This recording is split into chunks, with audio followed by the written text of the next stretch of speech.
Hello friends, कैसे हैं आप लोग।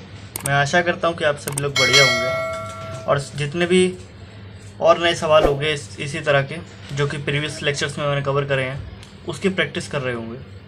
और यदि आपको डाउट हो रहा है तो आप अगर कहेंगे तो मैं एक टेलीग्राम ग्रुप बना करके उसमें आप सभी के जितने भी डाउट्स होते हैं उसको सॉल्व कर सकता हूँ। वो तो बात की बात है, बट चलिए आज के जो मेन टॉपिक है उसको शुरू करते हैं। देखिए, आज हम लोग जो शुरू करने वाले हैं वो मेथड्स कहाँ चला गया, methods of solving a equation करने वाले हैं। मतलब ऐसे कौन कौन से मेथड है जिसके थ्रू हम इक्वेशन को सॉल्व कर सकते हैं। बेसिकली दो इक्वेशन दो वेरिएबल की बात चल रही है यहाँ पर। देखिए, मैंने आपको वैसे तो बताया था यहाँ पर हमारे पास बेसिकली दो मेथड है, एक तो ग्राफिकल होता है और एक होता है हमारे पास अलजेब्रिक मेथड। अलजेब्रिक ग्राफिकल आप लोग पिछले वीडियोस में देख ही चुके हैं कि ग्राफ बना करके हम कैसे वैल्यूज़ को निकाल सकते हैं। बट ग्राफिकल मेथड उतना कन्वीनियंस या फिर उतना सिंपल नहीं है जितना कि अलजेब्रिक मेथड है। अब इसके एक दो पॉइंट है, जैसे मान लीजिए अगर आपके पास कोई आपको दो लाइंस हैं और इंटरसेक्ट करके एक गिवन पॉइंट सोल्यूशन दे रही है और वो मान लीजिए अगर .753 है, ऐसा कुछ है, मान लो 0.734 है, आप और दे रखा है 0.236 है। अब इस पूरे पॉइंट को आप उस पे ग्राफ में कैसे प्लॉट कर पाओगे? लगभग इम्पॉसिबल सा है, क्योंकि कहीं ना कहीं एरर तो आएगा। अब इस टाइप के एरर को सॉल्व करने के लिए हम जनरली से बचने के लिए अलजेब्रिक मेथड का यूज़ करते हैं। अलजेब्रिक मेथड की अगर हम बात करते हैं तो बेसिकली इसमें हमारा कुल कितने तीन प्रकार के मेथड्स हैं। एक होता है हमारा यहाँ पर सब्स्टिट्यूशन मेथड, सब्स्टिट्यूशन मेथड होता है। एक होता है हमारे पास एलिमिनेशन, एक एलिमिनेशन होता है। और तीसरा हमारे पास जो होता है वो होता है क्रॉस मल्टीप्लिकेशन, मल्टीप्लिकेशन। यानी कुल मिला के अगर देखें तो हमारे पास कुल मिला के तीन ही मेथड्स हैं अलजेब्रिक मेथड्स, जिसके थ्रू हम दो इक्वेशन को दो वेरिएबल्स को सॉल्व कर सकते हैं साइमल्टेनियसली एक साथ। अब ये देखिए, जो तीनों इक्वेशन और ये तीन मेथड्स हैं दो इक्वेशन दो वेरिएबल सॉल्व करने के लिए, इसको कैसे अप्लाई करना है क्वेश्चन में वो मैं आपको स्टेप बाय स्टेप बता रहा हूँ। देखिए, सबसे पहले हम सब्स्टिट्यूशन की बात कर लेते हैं। सब्स्टिट्यूशन मेथड की अगर हम बात करें तो सब्स्टिट्यूशन मेथड में तो बेसिकली हमारे पास जो भी दो इक्वेशन दे रखी हो तो सबसे पहला फिक्स स्टेप आपके पास होना चाहिए कि उन दोनों इक्वेशन को आप लिखो जैसे दे रखी है, स्टैंडर्ड फॉर्म में हो या ना हो, ठीक है। इसके बाद दूसरा स्टेप होता है उनमें से किसी भी एक इक्वेशन को किसी भी वेरिएबल के टर्म्स में एक्सप्रेस कर लो। जैसा कि मैंने एक कौन सा क्वेश्चन नंबर 5 आपको 3.2 में कराया था, उसमें भी आपको सब्स्टिट्यूशन को थोड़ा बहुत हिंट दिया था। इसके बाद थर्ड स्टेप आपके पास होता है कि उस जो आपने एक किसी भी इक्वेशन से एक वेरिएबल के टर्म्स में पूरी इक्वेशन जनरेट करी है उसको आप किसी दूसरे इक्वेशन में डाल दो, और उसके बाद जो आपके पास एक वेरिएबल आता है और एक इक्वेशन बनती है जो थर्ड इक्वेशन बन के आ रही है उसको आप सॉल्व करके जनरली उसका आंसर निकाल लेते हैं। अब मैं क्या कहना चाह रहा हूँ एक एग्जाम्पल के थ्रू आपको समझाता हूँ। देखिए, हमारे पास एक क्वेश्चन दे रखा है, जैसे मान लीजिए कि पहला ही है, ये हमारे पास क्या है 3x + 2y = 11, और दूसरी इक्वेशन हमारे पास क्या है 2x + 3y = 4, ठीक है। हालांकि ये स्पेशल टाइप भी है इस क्वेश्चन की, आगे मैं आपको एक स्पेशल इसका सेगमेंट बना करके उसमें दिखा दूंगा कि जो स्पेशल टाइप के क्वेश्चन होते हैं जिसमें कि ax + by + c और bx + ay = d, इस टाइप की जो इक्वेशन होती है इसको कैसे सॉल्व किया जा सकता है। देखिए, यहाँ पर हमें सब्स्टिट्यूशन करना है तो सबसे पहले इसमें से किसी एक इक्वेशन को आप प्राइम इक्वेशन मान लो, मतलब जो मेन आपकी इक्वेशन होगी मैं इसको मान ले रहा हूँ, ठीक है। और जो दूसरी इक्वेशन बची है इसमें से आप इस इक्वेशन को पूरी को आप किसी एक वेरिएबल के टर्म्स में एक्सप्रेस कर लो। 3 के टर्म्स में थोड़ा मुझे अजीब लग रहा है कि देखो 3 रहेगा अगर नीचे तो थोड़ा अजीब गरीब लगता है, तो फिर मैं क्या करता हूँ 2 से डिविजिबल हम इजीली कर लेते हैं किसी भी चीज़ को। तो मैं क्या कर रहा हूँ यहाँ से इस पूरी इक्वेशन को x के टर्म्स में एक्सप्रेस कर रहा हूँ। देखिए 2x इक्वल्स टू अगर मैं लिखना चाहूँ तो यहाँ पर मैं 4 माइनस में 3y लिख सकता हूँ, पूरे स्टेप बाय स्टेप आपको दिखा रहा हूँ। और x इक्वल्स टू मैं लिख सकता हूँ 4 माइनस में 3y होल अपॉन में 2। ठीक है, इतना समझ में आया। इसके बाद इस जो इक्वेशन हमने थर्ड फॉर्म करी है इसको थर्ड कह लो। ठीक है, इस थर्ड इक्वेशन से जो हमें x की वैल्यू मिली है इसको हम इसमें पुट ना करके, जिससे हमने बनाई है उसमें पुट ना करके किसी दूसरी इक्वेशन में जो कि हमारी पहली इक्वेशन थी उसमें सब्स्टिट्यूट कर देते हैं। लिखते हैं पुटिंग द वैल्यू ऑफ किसकी, x की वैल्यू को सब्स्टिट्यूट करना चाहते हैं इन इक्वेशन 1 फ्रॉम इक्वेशन कौन सी, थर्ड से हमने इक्वेशन बनाई, सेकंड से बनाई और थर्ड इक्वेशन बना करके उसको हमने फर्स्ट इक्वेशन में सब्स्टिट्यूट करा। अब देखिए 3 तो हमारे पास था ही एज इट इज, x की जगह पे मुझे ये पूरी वैल्यू सब्स्टिट्यूट करनी है। मैं पूरी चीज़ लिख देता हूँ 4 माइनस में 3y होल अपॉन में 2, ये तो x की वैल्यू हो गई, प्लस यहाँ पर क्या है 2y इक्वल टू 11। ठीक है, अब थोड़ा मैं यहाँ एक मल्टीप्लाई कर दे रहा हूँ, ये पूरा मैंने ब्रैकेट लिया, इसके बाद यहाँ पर एक लगा दी मल्टीप्लाई का साइन, क्योंकि मुझे यहाँ डिनोमिनेटर में चीज़ दिख रही है क्या 2 दिख रहा है।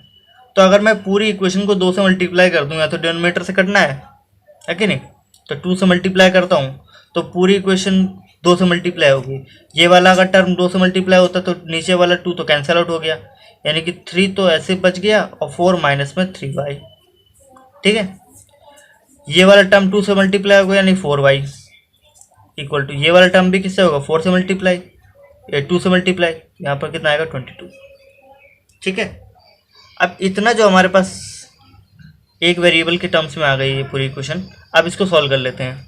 देखिए 3 4 क्या हुआ 12 माइनस 3 4 3 3 9 है 9y plus 4y equal to 22 है।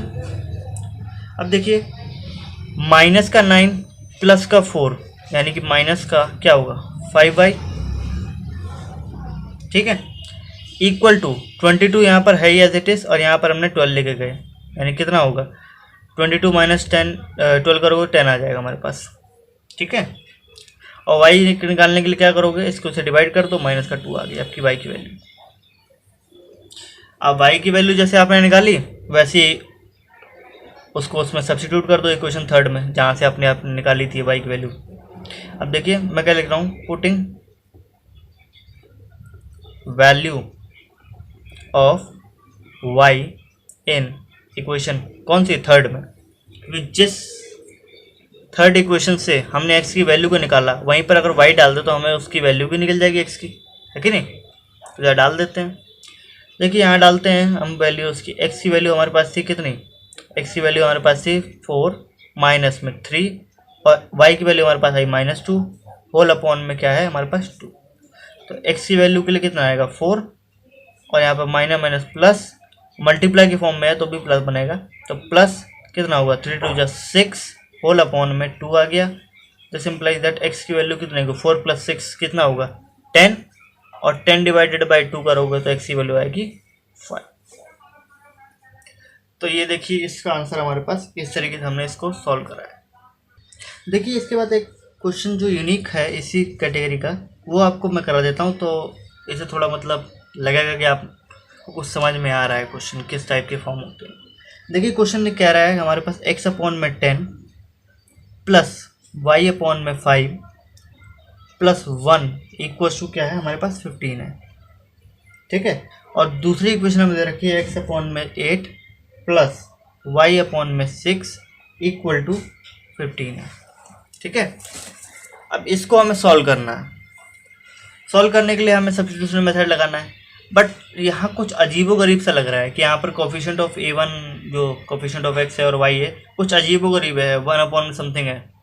ठीक है, तो इस तरीके में हम क्या करते हैं, बेसिकली ये पूरी जो इक्वेशन हमें नज़र आ रही है इसको पहले थोड़ा सिंप्लीफाइड करते हैं, क्योंकि देखो यहाँ पर पहली इक्वेशन अगर आप देखते हो तो यहाँ पर कांस्टेंट यहाँ पर भी है, यहाँ पर भी है, तो एक ही कांस्टेंट एक ही तरफ रखें तो ज़्यादा बेहतर रहता है ना। तो हम क्या करते हैं, इस इक्वेशन में x अपॉन में 10 प्लस y अपॉन में 5, इसको हमने छेड़ा नहीं ऐसे एज इट इज रहने दिया, और इसको हमने यहाँ से यहाँ शिफ्ट करा, प्लस का 1 हो जाएगा करके माइनस का 1 बनेगा, और 15 माइनस 1 करोगे तो आ जाए आपके पास 40। ये आपके पास क्या बनी पहली इक्वेशन। और दूसरी इक्वेशन अभी ना मानो, x अपॉन में 8 प्लस y अपॉन में 6 इक्वल टू क्या है 15 थी। अब एक काम करो, ये जो आपके पास पहली इक्वेशन है, थोड़ा मेरे पास स्पेस की कमी है, मैं दोबारा लिख देता हूँ एक बार, x अपॉन में 10 प्लस y अपॉन में 5 इक्वल टू 14 है।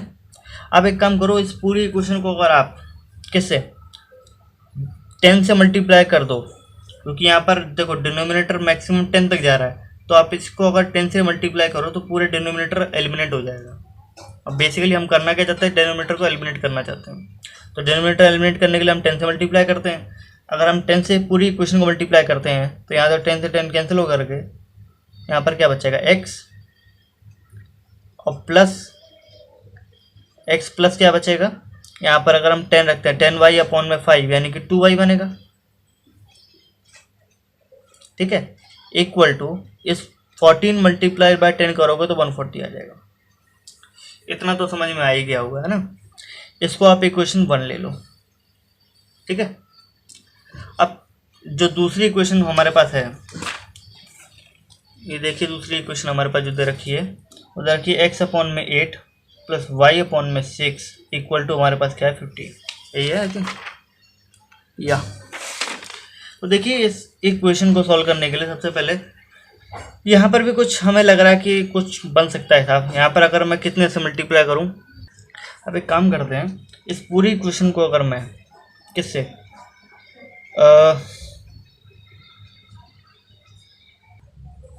को अगर मैं 24 से अगर मल्टीप्लाई करूं क्या मिलेगा मुझे, सोचो।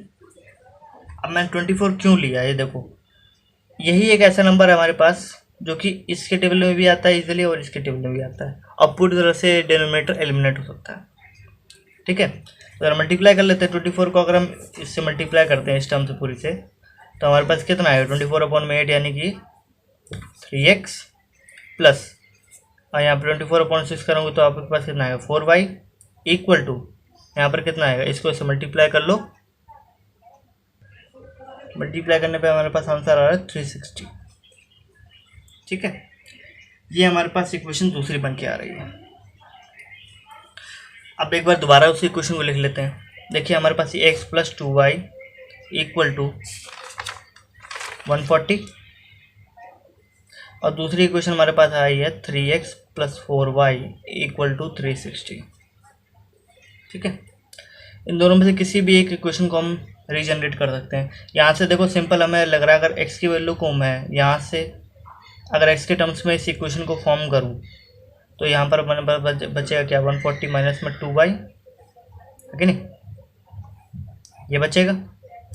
इस चीज़ को पूरी को उठा करके मैं यहाँ डाल दूँ इस इक्वेशन में, equation 1 equation 2, putting the value of किसकी x इन इक्वेशन नंबर अगर हम 2 में डालते हैं तो हमें क्या मिलेगा, हमें मिलेगा कि 3 तो हमारे पास था ही, x यहाँ पे मैंने क्या डाल दिया 140 माइनस में 2y प्लस में 4y इक्वल टू 360, ठीक है।